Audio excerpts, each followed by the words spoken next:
Hey guys, today we're going to be doing Yasuke, which is based off the real life black samurai who fought and served in feudal Japan. He was brought to Japan as a servant, and when they first saw him, they were like, "Oh, this is peculiar. Person with black skin." They even tried to rub off his skin because they thought it was charcoal. But he was able to climb through the ranks, and he became a pretty well distinguished samurai in feudal Japan.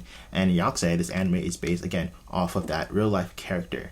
So Yasuke is actually voiced by Lakeith Stanfield, who is probably one of my favorite actors, and he does a really good job in this role. I think he shows a lot of emotions, and he does a pretty sound job. Some things that I liked about this anime is Yasuke himself. When we first meet him, he has kind of put the samurai life behind him for a little bit. He doesn't really fight anymore. He's someone who's quiet, reserved, isolated, a little bit of a recluse, but he still maintains that deep sense of honor and respect that carries through with all samurais throughout the entirety of their life. And I think it was really cool as a viewer to see that aspect of Yasuke.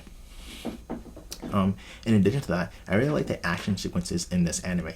They're pretty stylish,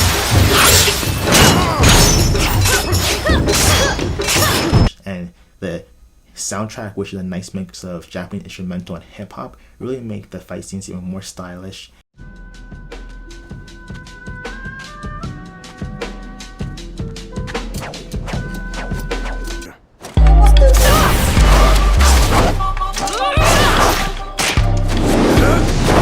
And they're extremely brutal. There's a lot of blood and gore, which, if you're watching a samurai anime, you kind of want to see, a lot of blood and gore, So definitely gets a lot of checks there.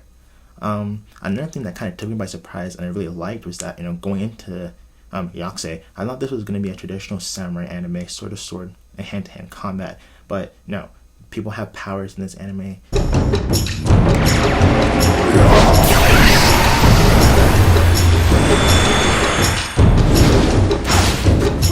There's some robots in here. So, this anime is a nice blend of different things and different genres, There's some mech in here with the robots. There's superpowers and, special abilities, which, coupled with the sort of samurai combat hand-to-hand. It's a nice motley and concoction in different genres, which I thought is pretty cool. Now, some things I didn't like about this anime is the fact that the pacing is a little bit out of whack.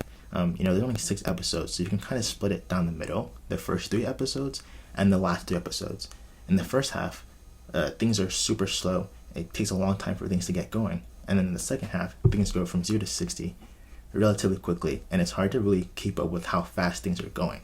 So this anime has a difficult time finding its footing in terms of pacing and trying to find a good pace, which is a little bit disappointing. And outside of Yasuke, who is a great character in this anime, the other characters fall relatively flat. They're one-dimensional, and this is really seen with the villains. The villains are pretty cliche, again, relatively flat, pretty weak as well. And the main super villain in this anime, we don't really even see that much. She doesn't really have a lot of screen time until like the second half, but even then, we don't see enough of her. In addition to that, even in like the dialogue, they made a lot of jokes about how he's like the only black samurai. Like, oh, a black samurai in Japan. He's black. That's so peculiar. How is a black guy in Japan? We get those type of jokes a lot in this anime, to the point where it becomes a little bit repetitive and it's kind of thrown into your face over and over and over again. And it just gets a little bit tiring. But, so overall, if I had to rate Yasuke, I'd probably rate this a 6 out of 10, really nice stylistic fight scenes, super gory. Yasuke is a character, someone who's really enjoyable and fun to watch. And the anime itself is a nice concoction of different genres. Stylistically, you have some mecha in there, people have special abilities, but you also still have that, dirty hand-to-hand combat with blood and gore.